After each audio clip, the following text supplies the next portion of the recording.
हाँ, एक English grammar का छोटा सा टॉपिक है, आपके बीएसटीसी में आ रहा है, ज़बरदस्त टॉपिक है, काइंड ऑफ सेंटेंसेस। इसके बाद में एक टॉपिक और मिल रहा है आपको, वो भी ज़बरदस्त सेंटेंस, मतलब इसी से रिलेटेड ही है। 10-15 मिनट का सेशन होगा, 100% क्वेश्चन यहाँ से आना तय है, आराम से कंप्लीट कर लेंगे। और ध्यान रखें, सुबह जो 6 बजे लाइव मॉडल टेस्ट आपका होता है, उसमें भी यहाँ से क्वेश्चन दूंगा। तो अब अपने 4 टॉपिक से क्वेश्चन आएंगे, फिर टॉपिक बढ़ जाएगा तो 5, फिर टॉपिक बढ़ गया तो फिर 6 से टॉपिक बढ़ते चले जाएंगे, और मॉडल पेपर में अपन क्वेश्चन ऐड करते जाएंगे। काइंड ऑफ सेंटेंसेस की मैं अगर बात करूँ तो सिंपल क्वेश्चन आएंगे। इसमें एक तो आएगा कि ये सिंपल सेंटेंस है क्या, फिर ये आएगा कि क्या एक कंपाउंड सेंटेंस है क्या, या फिर आएगा ये कॉम्प्लेक्स सेंटेंस है क्या। मतलब 3 तरह के, जैसे वाक्य नहीं पढ़ते क्या अपन, सरल, साधारण और मिश्र, हिंदी में पढ़ते हैं ना, सरल वाक्य, साधारण, संयुक्त वाक्य और मिश्र वाक्य। तो सरल या साधारण, संयुक्त और मिश्र, ये 3 तरह के सेंटेंसेज है जो आपके प्रश्न यहाँ से आएंगे, ठीक है ना। तो सिंपल सेंटेंसेस, कंपाउंड सेंटेंस और कॉम्प्लेक्स सेंटेंस। ज़्यादातर क्वेश्चन क्या आता है कि निम्न में से कौन सा कंपाउंड सेंटेंस है, कौन सा कॉम्प्लेक्स सेंटेंस है और कौन सा सिंपल सेंटेंस है। सिंपल सेंटेंस तो आपको वैसे ही, मतलब कुछ पढ़ने की जरूरत नहीं है, वेरी इजी है।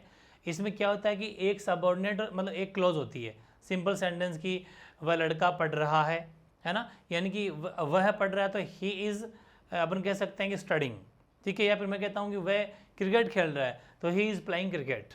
मतलब आईएनजी फॉर्म वाले एक सेंटेंस इसमें ज़्यादा आते हैं, और बाकी सिंपल सिंपल सेंटेंस आ जाएंगे जिसमें पढ़ता है, खेलता है, वह मतलब एक पूरी की पूरी एक क्लॉज होगी, उसके अंदर बीच में कोई दैट, इफ़ या कोई कंडीशन वंडीशन नहीं होगी, जो सेम हिंदी में होती है। कंपाउंड सेंटेंस की मैं अगर बात करूं, संयुक्त वाक्यों की मैं अगर बात करूं, तो कंपाउंड सेंटेंस का मतलब होता है कोई 2 सेंटेंस आपस में जुड़े हुए, जैसे बीच के अंदर और होगा, जो मैंने एक बहुत ही गजब की ट्रिक बताई है आपको, भी देख लो, आप देखना, आप बहुत शानदार ट्रिक है, वो 5-6 वर्ड उस ट्रिक में ही मौजूद है, वो उससे आपका काम हो जाएगा। फिर आता है कॉम्प्लेक्स, मिश्रित वाक्य।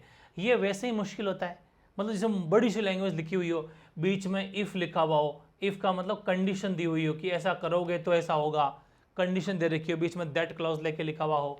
और डायरेक्ट इनडायरेक्ट जब पढ़ते हैं अपन, तो जो इनडायरेक्ट बनाते हैं बीच में रवि सेड दैट, ऐसे वाले सेंटेंस हो, मतलब वो सब इसमें आ जाते हैं कॉम्प्लेक्स में।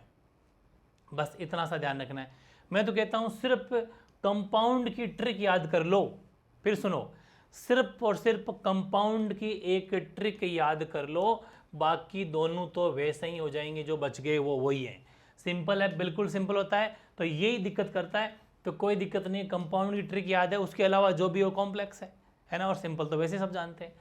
एक एक लेते हैं, देखो सिंपल सेंटेंसेस की मैं अगर बात करूं, तो इसमें एक सब्जेक्ट व एक प्रेडिक्ट होता है, यानी 1 क्लॉज होती है। 1 क्लॉज का मतलब पूरा सेंटेंस एक ही होता है, आपको कुछ लोड नहीं लेना, है ना, सिंपल। लेकिन हाँ, डेफिनेशन कभी आ जाए कि इसमें जिसमें एक सब्जेक्ट और एक क्लॉज होती हो, या फिर जिसमें एक सब्जेक्ट या प्रेडिक्ट होता हो, तो वो क्या होता है, तो सिंपल सेंटेंस होता है, मतलब 1 एक होता है, तो वैसे ही याद रह जाएगा। जैसे कि ही टीचेज अस इंग्लिश, वह हमें इंग्लिश पढ़ाते हैं, सिंपल सेंटेंस है, एक ही सब्जेक्ट है, ही इज़ प्लेइंग क्रिकेट, वह क्रिकेट खेल रहा है। द मून वॉज ब्राइट, जो चंद्रमा या मून है वो चमकता है, तो वेरी इजी सेंटेंसेस है। फिर भी अगर आपको सेंटेंस के बीच में दिख जाए ING form, to, besides, to, because of और ड्यू टू, ये वर्ड अगर स्पेसिफिक जब भी दिखते हो बीच में कहीं पर भी, तो आप समझ जाना लगभग वहाँ पर क्या हो जाएंगे, सिंपल सेंटेंस होंगे। और वैसे मैं घर की बात बता दूं, सिंपल सेंटेंस एग्जाम में पूछा ही नहीं जाता, बहुत रेयर पूछा जाता है। पूछा जाता है कॉम्प्लेक्स और कंपाउंड, बस वो 2 ढंग से पढ़ना, ये तो वैसे ही हो जाएगा, है ना। वो तो कहते हैं ना कि गलती थी नहीं, मूंग के साथ में गुण पिस गए, वो वाली बात है, बाकी इसकी कोई ज़रूरत नहीं थी, ऐसे हो जाएगा। जैसे कंपाउंड है ना, इसमें मैंने लिखी है भाई, जैसे कहते हैं ना गर्ल्स फैंस है या बॉयज़ फैंस है, तो ट्रिक है बॉयज़ फैंस, बस बॉय फैंस, ठीक है ना। बॉय मतलब लड़के, लड़के फ्रेंड, बॉय फैंस है। बी का मतलब बट है, ओ का मतलब और है, वाई का मतलब यट है, एफ का मतलब फोर है, ए का मतलब एंड है, एन का मतलब नोर है, और एस का मतलब सो है।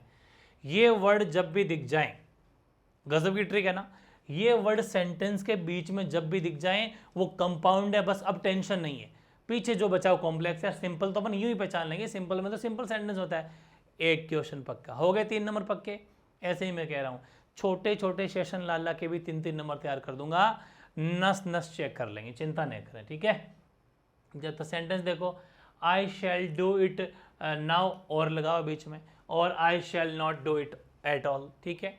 Ramesh went home and read the letter, मतलब दो या दो से अधिक स्वतंत्र क्लोज होते हैं इसके अंदर, बिल्कुल दो या दो से अधिक भी हो सकते हैं। जैसे ये देखिए, I shall do it now, I shall do it now मतलब मैं अभी ये जो है वो करूँगा। इसके बाद में I shall not do it at all, तो दो क्लोज है इसके अंदर, दो भी हो सकती है, दो से ज़्यादा भी हो सकती है।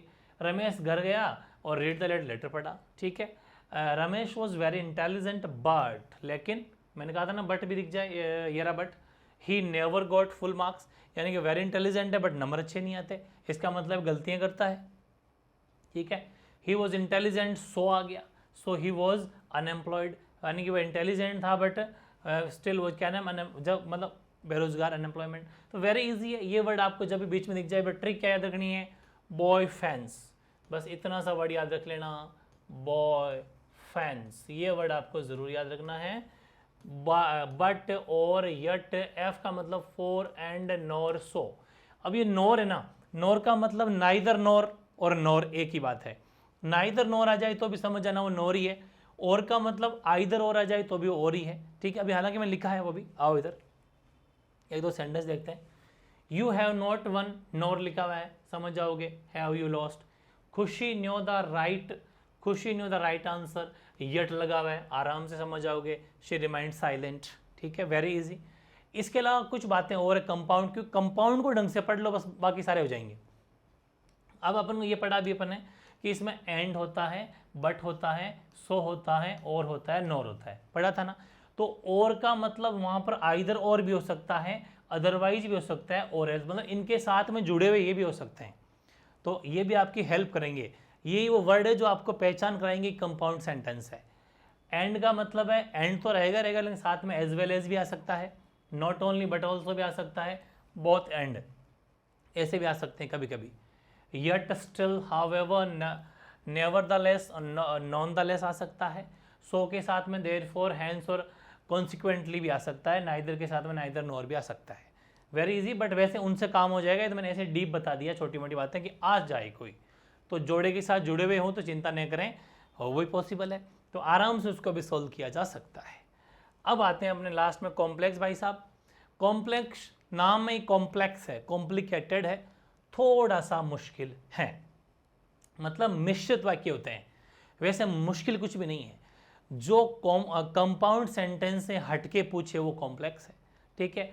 लगभग कॉम्प्लेक्स सेंटेंस में आपको इफ कंडीशन वाले सेंटेंस आएंगे, कंडीशनल, जैसे कि if you irrigate the fields the crop will grow fast, मतलब इसमें कंडीशन है कि इफ, अगर आप इरिगेट मतलब फसल को इरिगेट करोगे, सिंचाई करोगे, तो मतलब जो है कुछ काम वो ग्रो अच्छा करेगी फसल, तो मतलब इसमें कंडीशन है यदि, इफ का मतलब यदि ऐसा करोगे तो कुछ मिलेगा, ठीक है। मतलब इसमें एक या एक से अधिक सबऑर्डिनेट क्लोज होंगे और एक मेन क्लोज होगी। सबऑर्डिनेट क्लोज में किसी का नाम आ सकता है, नाउन, या किसी की विशेषता या विशेषण बताया जा सकता है।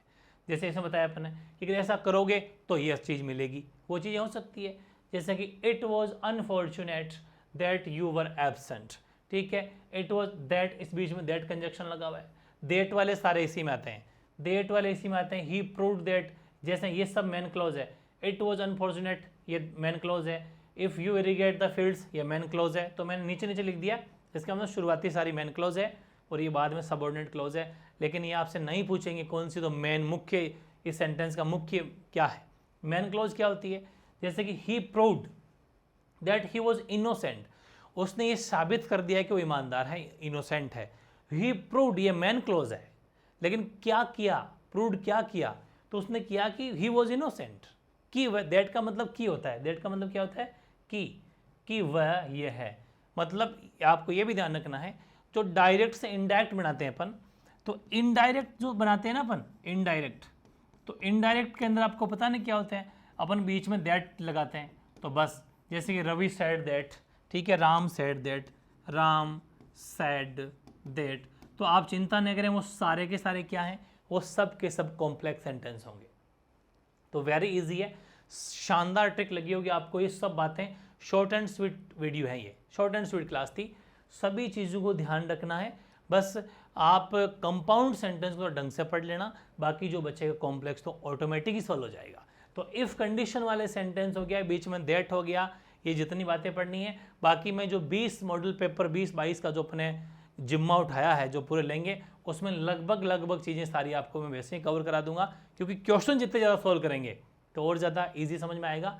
ऐसा एक छोटा टॉपिक और लेके आ रहा हूँ मैं आपके सामने, वो भी आपको मिलेगा ज़बरदस्त तरीके से। मिलते हैं उस नए सेशन के साथ में, ठीक है, ओके।